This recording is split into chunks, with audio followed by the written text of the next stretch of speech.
आज हम लोग बात करते हैं बच्चों indicator diagram. Indicator diagram. Indicator diagram क्या होता है बच्चों, ध्यान से समझ लो। बताओ कौन कौन से थर्मोडायनेमिक वेरिएबल थे। थर्मोडायनेमिक वेरिएबल क्या क्या था?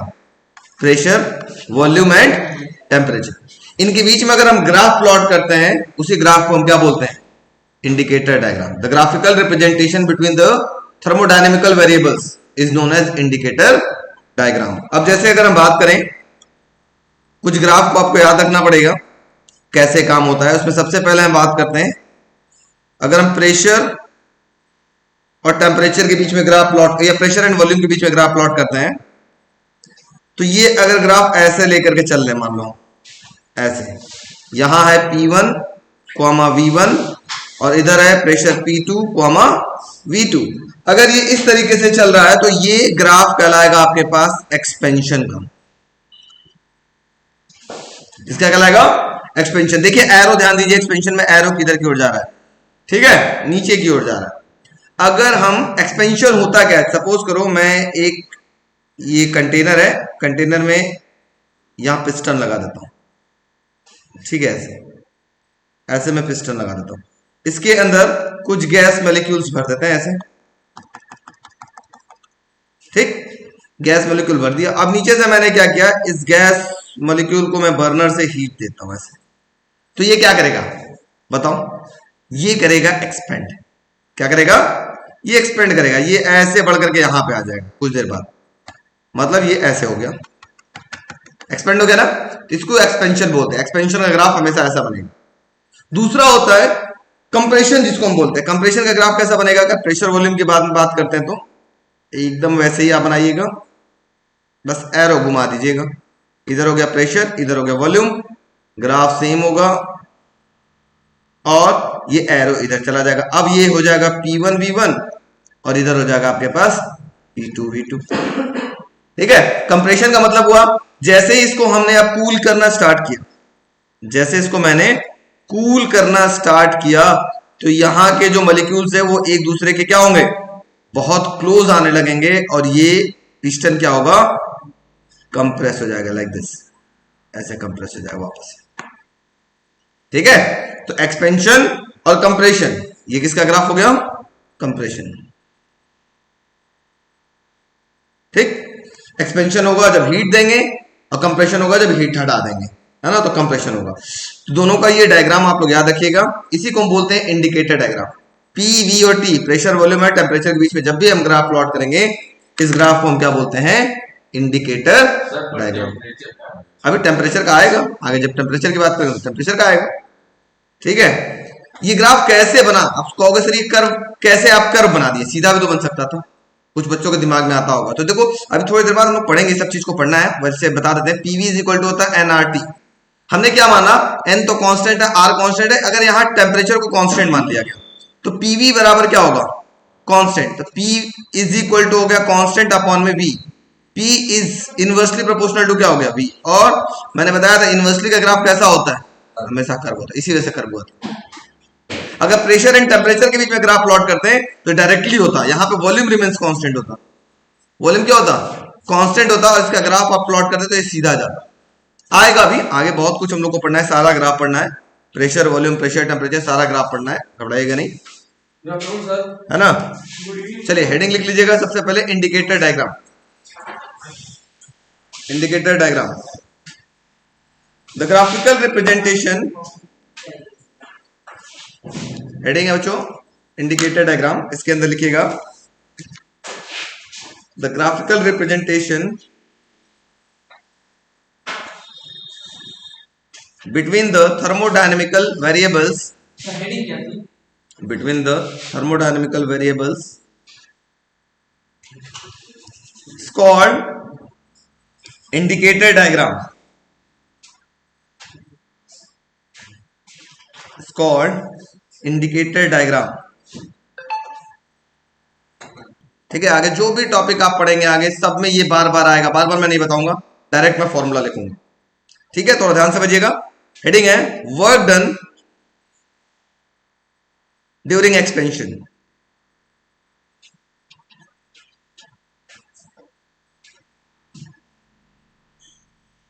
वर्क डन ड्यूरिंग एक्सपेंशन, समझने का प्रयास करिएगा बच्चों, समझ जाएंगे। बहुत इजी है और बहुत इंपॉर्टेंट है, इतना ज्यादा क्या, अभी देखिएगा हर जगह आगे यूज होगा ये चीज, सभी जगह पर। ठीक है, सपोज करिए ये मेरे पास एक पिस्टन है लाइक दिस,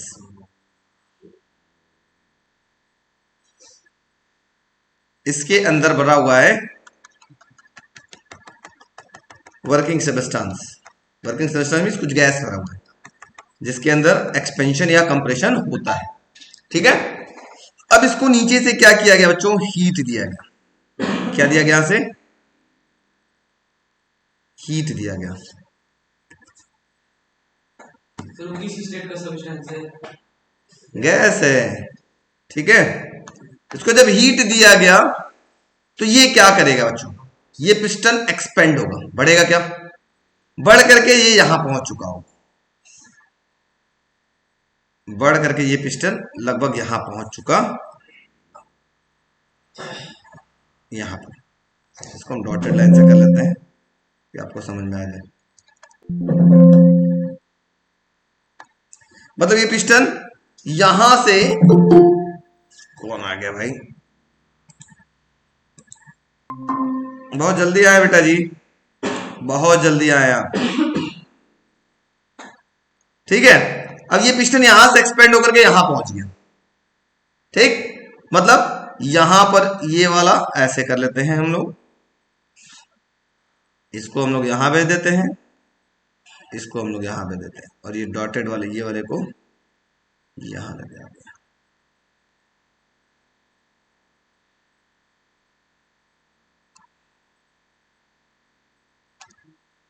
ठीक है, ये क्या किया जल्दी बताइए बच्चों, ये आपके पास एक्सपेंड हुआ क्या, यहां से यहां पहुंच गया। मतलब कितना डिस्टेंस, यहां पूरा में गैस भर गया। अब ये पिस्टन नहीं रहा, सपोज करो ये आपके पास नहीं रहा, एक्सपेंड होकर यहां पहुंच गया ना, यस नो, यस सर।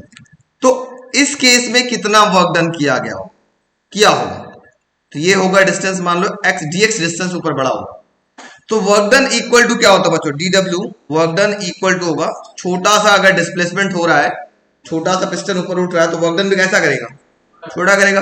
तो dw इक्वल टू होता है फोर्स इंटू डिस्प्लेसमेंट, लिख सकते हैं।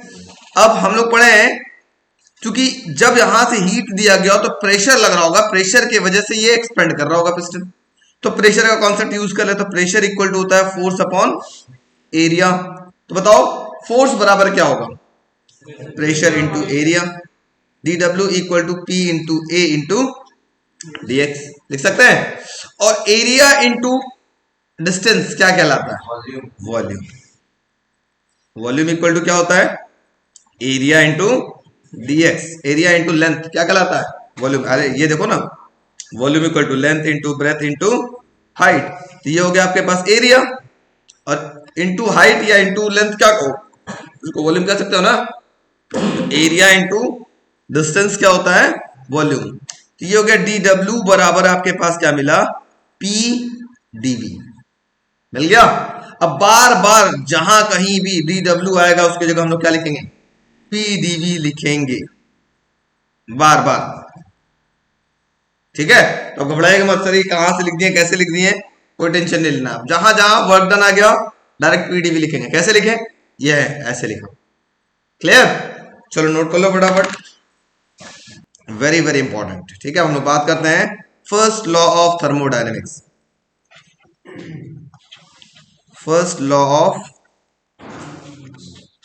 थर्मोडायनेमिक्स। पहले हमें बताओ, इससे पहले हम जीरोथ लॉ ऑफ थर्मोडायनेमिक्स बताए थे, किसी को याद है, जीरोथ लॉ ऑफ थर्मोडायनेमिक्स क्या बोला था, अगर ए सिस्टम ए और सिस्टम सी थर्मल इक्विलिब्रियम में है, और सिस्टम बी और सिस्टम सी भी थर्मल इक्विलिब्रियम में है, तो सिस्टम ए और सिस्टम बी भी क्या होगा, थर्मल इक्विलिब्रियम में होगा। वेरी इंपॉर्टेंट था, बताया था ना कल, कैसे हुआ था वो भी हमने समझाया था, वो था first zeroth law of thermodynamics. आज हम लोग बात करते हैं first law of thermodynamics. First law of thermodynamics बहुत सिंपल तरीके से बोला जाता है कि अगर किसी सिस्टम को हम कुछ हीट देते हैं, ठीक है, अगर किसी सिस्टम को हम क्यू अमाउंट ऑफ हीट देते हैं तो ये हीट दो तरीके से यूटिलाइज होगा। पहला, कुछ हीट तो यूज होगा उसकी इंटरनल एनर्जी बढ़ाने में। इंटरनल एनर्जी बढ़ाने में कल हमने बताया था इंटरनल एनर्जी क्या था, दिखाया था, है ना। कुछ कुछ एनर्जी यूज होगा उसके इंटरनल एनर्जी बढ़ाने में, और साथ में कुछ हीट एनर्जी जो है वो यूज होगा वर्क डन कराने में। जो बचा हुआ होगा उससे वर्क डन होगा। मतलब अगर आपने क्यू अमाउंट ऑफ 10 जूल का हीट दिया, मान लो सपोज करो, तो इसमें से हो सकता है 2 जूल की हीट उसकी इंटरनल एनर्जी बढ़ाने में काम आ रहा है, और जो बचा हुआ 8 जूल का हीट है वो किस काम में आएगा आपके पास, उससे वो वर्क डन करेगा।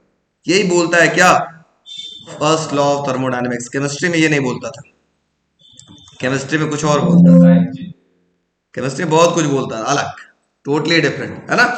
यहां क्या बोलता है, when q amount of heat is given to a system which is capable of doing work, अगर किसी सिस्टम को हम q amount of heat देते हैं जो कि वर्क कर सकता है, तो some of the energy is used in increasing the internal energy of a system, कुछ एनर्जी यूज हो जाएगा उसके इंटरनल एनर्जी को बढ़ाने में, and rest of the energy is use in doing the work. कैसे सर, थोड़ा सा मैं उसको दिखा के भी आपको प्रूफ करा देता हूं कैसे ये होता है, ठीक है। इसका भी ध्यान देते हैं बच्चों लोग, प्लीज बच्चों बात नहीं, बात करेंगे तो समझ में नहीं आएगा, पहले बता दे रहा हूं, बात करनी गंदी बात है।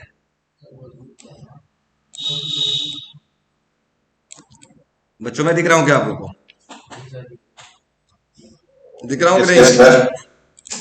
मैं दिख रहा हूं तो ये भी दिख रहा होगा, चंदन सर भी दिख रहे होंगे, दिख रहे हैं क्या, दिख रहे हैं चंदन सर? अब देखो मैं क्या करता हूं भाई साहब, इन ये है कल वाली ही कहानी है, मैं इनको क्या करूंगा, इंटरनल एनर्जी दूंगा, तो देखिए क्या होगा, है ना, सॉरी इनको हीट दूंगा। देखो क्यू अमाउंट ऑफ, एक मोमबत्ती लेके आया, चल भाई, इनको हीट दिया, इसकी इंटरनल एनर्जी बढ़ी, हलचल होने लगी ज्यादा, और साथ में तो ये बड़ा भी होते जा रहा है, इसका मतलब कुछ वर्क डन भी कर रहा है कि नहीं कर रहा है। इसका मतलब ये क्यू अमाउंट ऑफ हीट दिया गया, जैसे अभी हटाया हमने इसको, इनको हटाया, देखो हटाया तो वापस अपने जगह पे आ गया, है ना, और इंटरनल एनर्जी की वजह, इंटरनल एनर्जी है ही नहीं, सब उछल नहीं रहे सब। इसका मतलब जब क्यू अमाउंट ऑफ हीट यहां दे रहे हैं, दैट हीट दो तरीके से यूटिलाइज हो रहा है। पहला तो इनके अंदर हलचल आ रही है, मतलब इंटरनल एनर्जी बढ़ रही है, और इंटरनल एनर्जी बढ़ने की वजह से इसकी साइज भी बढ़ रही है, मतलब वर्क डन भी कर रहा है, कुछ ना कुछ वर्क डन भी कर रहा है। देखो देखो देखो देखो, कर रहा है क्या, यस नो? तो यही होता है कौन सा, फर्स्ट लॉ ऑफ थर्मोडायनेमिक्स। बात समझ में आ गई, यस नो? देखो हमने हीट दिया, और हीट देते ही उसके अंदर इंटरनल एनर्जी भी बढ़ा, और साथ में इसकी साइज भी बढ़ी, मतलब वर्क डन भी कर रहा है, ठीक है। इसी को कहते हैं क्या बच्चों, first law of thermodynamics. Video वाला बच्चों समझ में आया, क्लियर, यस नो? बोलो बच्चों, यस सर। चलो ठीक है। तो अब हम लोग बात कर लेते हैं, थोड़ा सा आगे बढ़ते हैं। इसी फॉर्मूला को हम लोग कुछ और भी लिख सकते हैं, देखिए कौन बच्चा बता सकता है, कौन बच्चा बता सकता है इस फॉर्मूला को हम क्या लिख सकते हैं, थोड़ा सा और कुछ चेंज कर सकते हैं, चेंज करके देखा जाए। देखो ध्यान से देखना, आप लोग तुरंत समझ जाओगे, तेज बच्चे हो। ये क्यू हो गया equal to delta U plus W को क्या लिख सकते हैं, हमने बोला था डेल्टा डब्ल्यू को बार बार लिखेंगे, डेल्टा डब्ल्यू को क्या लिखेंगे, P delta we, P delta we भी लिख सकते हैं ना, बार बार हम लोग लिखेंगे। अब तो इससे भागना नहीं है, डर गए तो समझ लो काम गड़बड़ा है, कहां से आया ये दोबारा पूछना की जरूरत नहीं है, क्योंकि हमने समझा दिया। क्लियर हुआ? चलो लिखते हैं हम लोग first law of thermodynamics, heading लिखिएगा बच्चों, first law of thermodynamics. according to first law of thermodynamics, according to first law of thermodynamics, if some heat is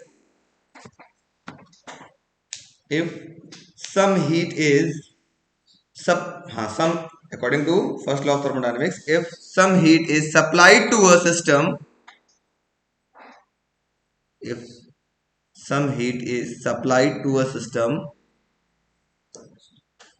which is capable of doing work,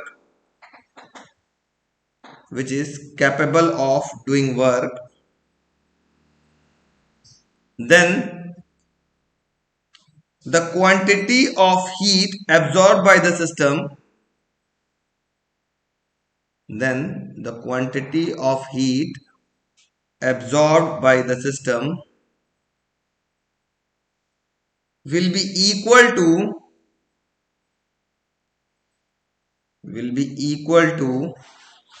the sum, sum will be equal to the sum of the increase in its internal energy, sum of increase in its internal energy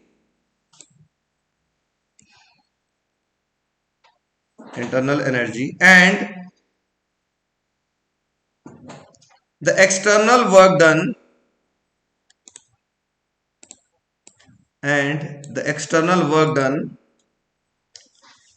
by the system on the surroundings. External work done by the system on the surroundings.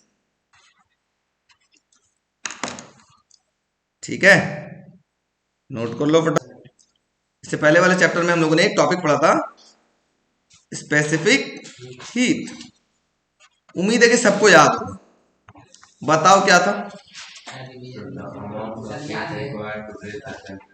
हाँ, दो word हमने बात किया था, एक specific heat और दूसरा molar specific heat. और ये भी बताया था कि दोनों केमिस्ट्री में भी बहुत यूज होता है, फिजिक्स में तो धुआंधार यूज होगा ही होगा। क्या बोला गया था, जल्दी बताओ। हाँ, ये स्मॉल सी से रिप्रेजेंट किया था। Small C is equal to था डेल्टा क्यू अपॉन में एम डेल्टा टी, फॉर्मूला याद रखो। और ये कैपिटल सी इक्वल टू क्या था, डेल्टा क्यू अपॉन में एन डेल्टा टी। किसी यूनिट मास ऑफ सब्सटेंस को कितना हीट दिया जाए कि उसके टेम्परेचर में 1 डिग्री से 1 डिग्री से राइज हो जाए, उसको हमने क्या बोला था, स्पेसिफिक हीट। अब मोलर स्पेसिफिक हीट क्या बोला था, 1 मोल ऑफ सब्सटेंस को, है ना, 1 मोल ऑफ सब्सटेंस को कितना हीट दिया जाए कि उसकी टेम्परेचर 1 डिग्री राइज कर जाए, उसको क्या बोला गया था, मोलर स्पेसिफिक हीट। याद है किसी को? अब आज इसी मोलर स्पेसिफिक हीट के दो बेटों के बारे में हम लोग स्टडी करेंगे। पहला है, पहले बेटे का नाम है, मोलर स्पेसिफिक हीट के दो बेटे हैं। मोलर स्पेसिफिक हीट के दो बेटे हैं, दोनों ही, इसमें से कोई एक बड़ा बेटा है और दूसरा छोटा बेटा है। जाहिर सी बात है, एक बड़ा होगा एक छोटा होगा। ध्यान समझिएगा, इंपॉर्टेंट है, बहुत इंपॉर्टेंट है, बहुत ज्यादा इंपॉर्टेंट है। इसमें सबसे पहला बच्चों, मोलर स्पेसिफिक हीट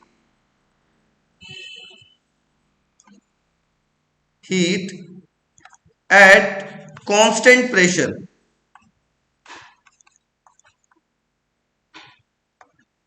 इसको हम सीपी बोलते हैं। और दूसरा है molar specific heat, molar specific heat at constant volume. याद है आपको, केमिस्ट्री में भी शायद आप लोगों ने पढ़ा होगा।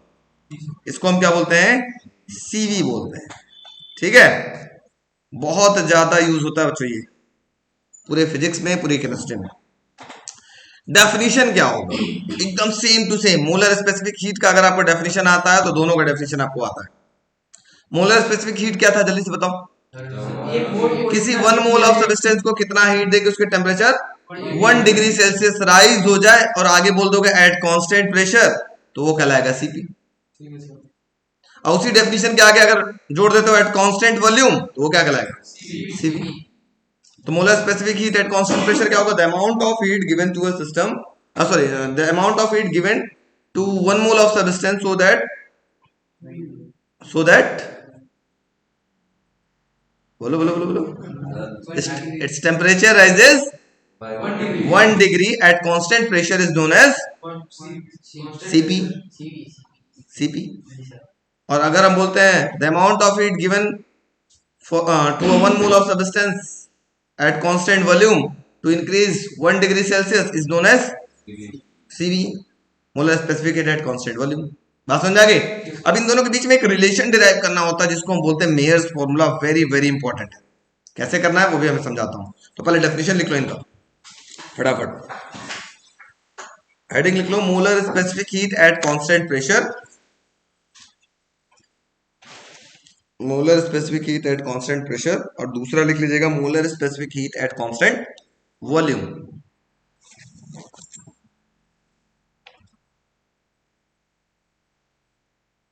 Molar specific heat at constant volume. अब इसके अंदर पहला लिखिए heading molar specific heat at constant pressure, CP.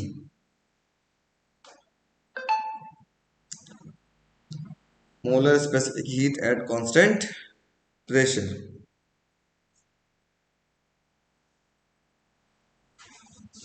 देखिए the amount of heat, molar specific heat at constant pressure वाले में, the amount of heat required to raise, the amount of heat required to raise the temperature of, required to raise the temperature of 1 mole of gas, 1 mole of gas through 1 degree Celsius, through 1 degree Celsius at constant pressure, at constant pressure। अब लिख लीजिएगा next heading molar specific heat at constant volume. Next heading है molar specific heat at constant volume. इसी में definition वही रहेगा, last में क्या जोड़ देंगे, एट कांस्टेंट प्रेशर की जगह बस क्या जोड़ देंगे, एट कांस्टेंट वॉल्यूम। लिख लीजिएगा the amount of heat required to raise the temperature of 1 mole of gas, required to raise the temperature of 1 mole of gas through 1 degree Celsius, through 1 degree Celsius at constant volume, at constant volume।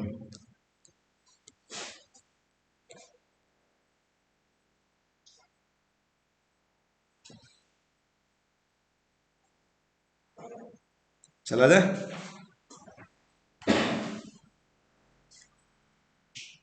अब समझने का प्रयास करिएगा, बहुत खतरनाक important derivation लगाने जाना जिसको बोलते हैं मेयर्स फॉर्मूला। ठीक है, very very very very very very very very very very very very very very very important mark लगाइएगा, मतलब 100% एग्जाम में आने का चांस होता है इसका, 100% आने का चांस होता है। ठीक है, अगला हेडिंग है आपके पास मेयर्स फॉर्मूला, MEYER फॉर्मूला, या इसको हम बोल सकते हैं और रिलेशन बिटवीन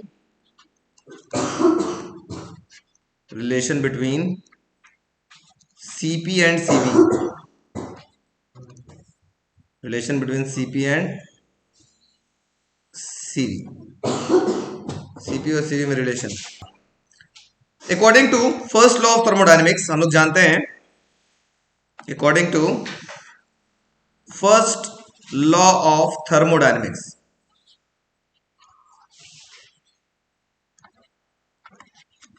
हम लोगों ने पढ़ा है, अभी जस्ट बताया है, delta Q is equal to था delta U plus P delta V, यही था क्या? यस नो, पढ़े ना? इसको इक्वेशन नंबर 1 बोलते हैं। समझने का प्रयास करिएगा। सबसे पहले हम बात करते हैं specific heat at constant volume, specific heat at constant volume. ठीक है, specific heat at constant volume मतलब हम सबसे पहले CV की बात कर रहे हैं। ध्यान समझिएगा, बहुत इंपॉर्टेंट चीज है, ये गलती होता है आपसे। वॉल्यूम कांस्टेंट है, वॉल्यूम कांस्टेंट है, इसका मतलब V1 equal to V2 equal to V3 equal to क्या होगा? कांस्टेंट। इसका मतलब डेल्टा V की वैल्यू कितनी हो जाएगी? 0। डेल्टा V का मतलब होता है V2 माइनस V1, यही ना होता है डेल्टा वी बराबर। और V2 की वैल्यू और V1 की वैल्यू दोनों अगर बराबर हो तो V1 minus V1 equal to क्या मिलेगा, जीरो तो हो जाएगा। तो इसका मतलब specific heat at constant volume पर दैट इज डेल्टा V बराबर क्या हो जाएगा बच्चों, जीरो। ये याद रखिएगा कैसे हुआ, समझ में आया? क्योंकि वॉल्यूम कांस्टेंट है, वॉल्यूम कांस्टेंट है तो चेंज इन वॉल्यूम निकालोगे तो किसके बराबर आ जाएगा, जीरो। तो अब हम स्पेसिफिक हीट का फॉर्मूला क्या आ जाएगा थोड़ा सा निकाल लेते हैं, जिसका हम लोग बात करते हैं CV। अभी हमने पढ़ा था स्पेसिफिक 1 मोल ऑफ सब्सटेंस की बात कर रहे हैं, यहां पे लिख लेते हैं for 1 mole of substance, for 1 mole of substance. 1 mole of substance का मतलब n की वैल्यू क्या हो गई, 1। तो फॉर्मूला बताओ specific heat, molar specific heat का फॉर्मूला क्या था, जल्दी से बताओ। ये था डेल्टा Q अपॉन में n डेल्टा T, यही था। तो जल्दी से बताओ n की वैल्यू कितनी हो गई, 1, और डेल्टा Q की जगह ध्यान से समझना, हाँ डेल्टा Q की जगह हो गया सिर्फ डेल्टा U। क्यों? क्योंकि डेल्टा V की वैल्यू क्या हो गई, जीरो हो गए। डायरेक्ट हम नहीं लिखते हैं, ऐसे लिख देते हैं डेल्टा U प्लस P और डेल्टा V की जगह जीरो अपॉन में n की जगह 1 इंटू डेल्टा T, ऐसे लिख सकते हैं क्या, यस नो? पूरा पूरा वही देखो, डेल्टा Q की जगह पूरा वैल्यू पुट कर दिया गया। तो CV की वैल्यू क्या मिलेगी जल्दी बताओ, ये मिलता है डेल्टा U अपॉन में डेल्टा T। थोड़ा सा ऊपर लिख लेते हैं, CV बराबर क्या मिलेगा, डेल्टा U अपॉन में डेल्टा T। इक्वेशन नंबर इसको सेकंड बोल लेते हैं, कोई तकलीफ, यस नो? No sir. अब हम बात कर लेते हैं CP। CP को क्या बोलते हैं जल्दी बताओ, हाँ एट कांस्टेंट प्रेशर वाला, ठीक है। तो बात करेंगे for 1 mole of substance,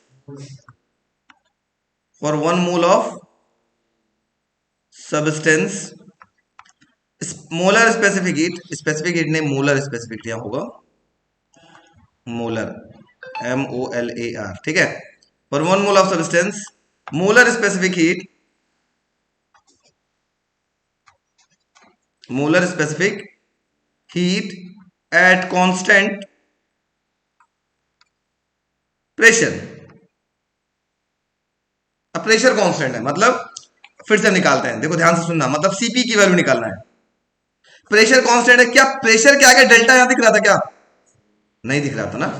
pressure के आगे जब डेल्टा नहीं दिख रहा था इसका मतलब प्रेशर की कुछ ना कुछ वैल्यू होगी, जीरो नहीं लिखेंगे उसकी जगह। तो CP के बराबर क्या आएगा जल्दी बताओ, for 1 mole of substance formula क्या था बताओ, C इक्वल टू क्या था, डेल्टा Q अपॉन में n डेल्टा T। तो थोड़ा सा रख लेते हैं यहाँ पे, देखो CP बराबर हो जाएगा डेल्टा Q की जगह पूरा क्या हो जाएगा, delta U plus P delta V upon में n की जगह हो गया 1 डेल्टा T, लिख सकते हैं क्या, yes no?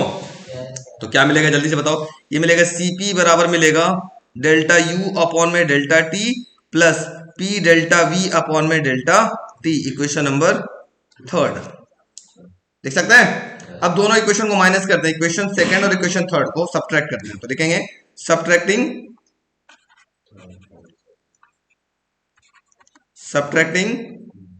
Third minus second we get, तीसरे में से दूसरे को माइनस करता। तीसरा क्या था, इधर था CP और उधर क्या था CV, मतलब लेफ्ट हैंड साइड को लेफ्ट हैंड साइड से माइनस कर दो, राइट हैंड साइड को राइट हैंड साइड से। इधर क्या था जल्दी बताओ, डेल्टा U अपॉन में delta T plus P delta V upon में डेल्टा T माइनस इधर क्या था बताओ, हाँ डेल्टा U अपॉन में डेल्टा T। तो डेल्टा U अपॉन में डेल्टा T से दोनों आपस में क्या हो गए, कैंसिल। क्या बचा जल्दी बताओ, CP माइनस CV बराबर क्या मिला, P डेल्टा V अपॉन में डेल्टा T। अब हम लोग पढ़े, शायद हम लोगों ने पढ़े PV इज इक्वल टू क्या होता है, nRT। अब for 1 mole of substance PV equal to क्या होगा, RT। अगर हम ऐसे लिख दें, यहाँ पर थोड़ा सा और काम सुधार दें, PV की जगह अगर हम डेल्टा V लिख दें तो T की जगह यहाँ क्या हो जाएगा जल्दी बताओ, डेल्टा T हो जाएगा। लिख सकते हैं कि नहीं जल्दी बताओ, T की जगह क्या हो जाएगा, डेल्टा T, लिख सकते हैं। तो ये हो जाएगा CP minus CV equal to, इसकी जगह क्या होगा, P डेल्टा V की जगह क्या लिख सकते हैं, delta R delta T upon में क्या होगा, डेल्टा टी से डेल्टा टी कैंसिल, हमारे पास फॉर्मूला मिल गया Cp minus Cv is equal to R. इसमें से बड़ा कौन होता है जल्दी से बताओ? Cp बड़ा होता है, क्योंकि हाँ Cv में R जोड़ोगे तब वो Cp के बराबर होता है ना, इसी वजह से कहते हैं Cp यहाँ पर बड़ा होता है। समझ में आ गया? बहुत इजी है और आपको आराम से 3 नंबर दे करके ये जाएगा डेरिवेशन। नोट कर लो फटाफट।